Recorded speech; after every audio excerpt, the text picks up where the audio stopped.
This is my grandma. Her name is Mammy, like her aunt and her great-aunt on her mother's side and her great-aunt on her father's side. Mammy. Not Mommy, not Mimi, and sure as hell not Mammy. Mammy. My elegant, proud grandmother is one of the legions of black people who view the term mammy as an insult akin to being called an Uncle Tom or a coon. White women in particular still blush when old black lunch ladies call them sweetie, swoon over movies like The Help. No hugging. I'm sorry. It's the first time I've hired a maid. And chuckle heartily at the thin white woman's fat, sassy, black best friend. I just wanted to show you how sad I look after I got my first B. And I just want to show you how happy I look when I got my first B.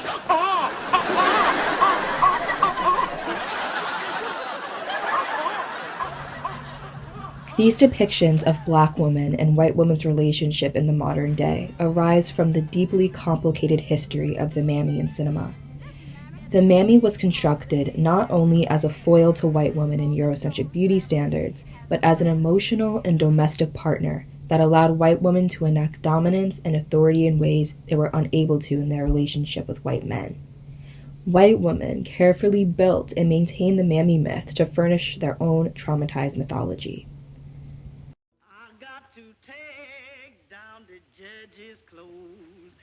The first thing to know about the mammy is that she is mythological. She was born in the deep recesses of a dream, a nostalgic fantasy breastfed by white fears of a dwindling Confederacy. In fact, despite the mammy being an emblem of antebellum slavery, according to historian Catherine Clinton, the mammy was rarely present in primary records that predated the Civil War. Mammy, a term derived from a combination of mam and mama, is listed in the dictionary as an offensive term referring to a black nursemaid or nanny in charge of white children. The first notable fictional mammy was crafted in 1852 by Harriet Beecher Stowe's Uncle Tom's Cabin. Aunt Chloe, Uncle Tom's wife, was described as having a round, black, shiny face with a plump countenance that beams with satisfaction and contentment. Stowe's beloved Aunt Chloe embodies the stereotypical mammy who is a collage of hyperbole.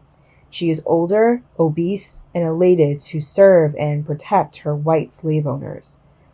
However, in the true Deep South, few white families could actually afford to allocate black women to the household instead of the field. The women who did end up becoming house servants were typically mixed or light-skinned, often as a result of rape. They were very thin due to an inadequate diet.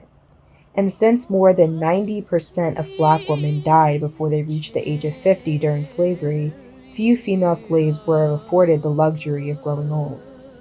Psychologist Chaniqua Walker Barnes affirms that the mammy was largely a mythical figure with little basis in the lived experiences of black women. Which begs the question, if the mammy was not created for a black woman, then who exactly was she made for?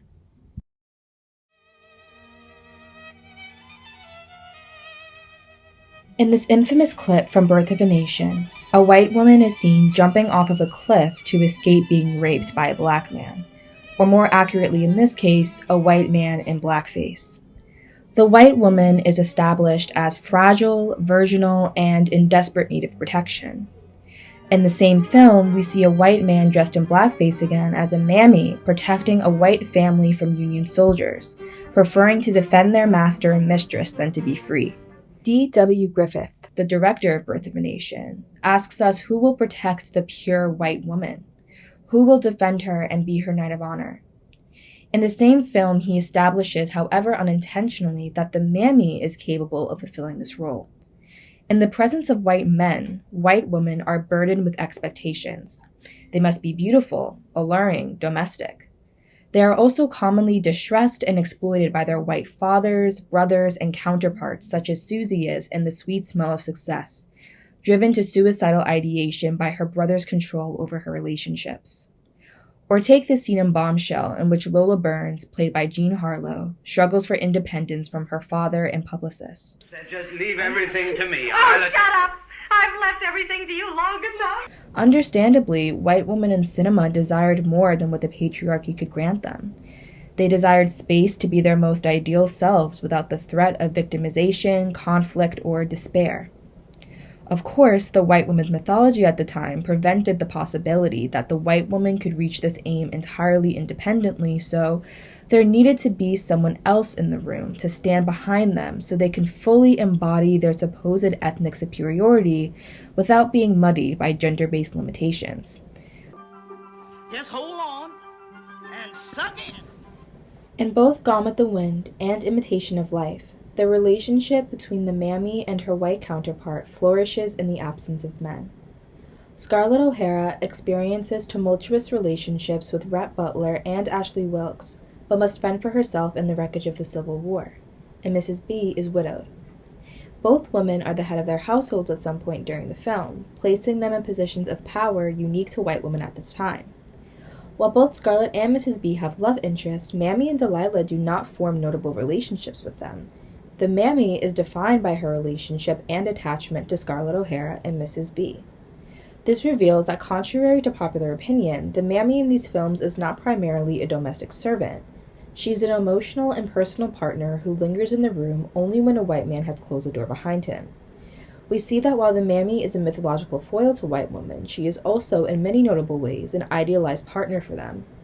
In Imitation of Life, Delilah is so loyal to Mrs. B that she begs her not to send her away when offered 20% interest in their joint waffle company, stating, "Oh, honey child, please don't send me away.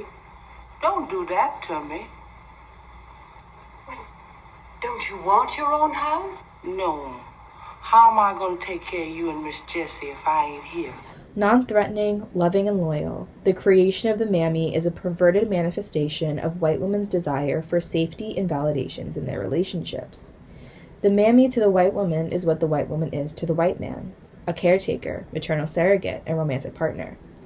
Therefore, it can be argued that the Mammy was created by white women out of a desire to enact dominance and complete control over their relationships, something routinely denied to them in their relationships with white men. Oh, my feet hurt. Well, come on, honey, and sit down and let me rub your feet. A striking comparison between the Mammy and the white man is seen in these scenes from Imitation of Life and Lolita. When Delilah rubs Mrs. B's feet after a long day of work, completely disregarding her own fatigue from watching over the house and 2 children, she's performing an act of intimate generosity and subservience. In Lolita, Humbert's painting of Lolita's toenails is controlling, not generous, as he willfully controls Lolita's appearance and behavior. Well, whatever it was that you had yesterday afternoon, I don't want you to have it again. His actions are a manifestation of his obsession and pedophilia, and the unequal power dynamic between the characters is clear. Conversely, Mrs. B is completely in control and is not expected to return the favor to Delilah, sexually or otherwise. You need some loving, honey child. Compared to Humbert, a manifestation of some of the most disturbing aspects of the patriarchy, the Mammy represents intimacy without conquest, an opportunity for the white woman to be touched and considered without exploitation, even if a black woman must suffer immensely in exchange. The second thing to know about the Mammy is that she should not be forgotten. While the creation of the Mammy is undeniably rooted in misogynoir, the Mammy provided some of the first opportunities for black actresses like Hattie McDaniels and Louise Beavers to build a career.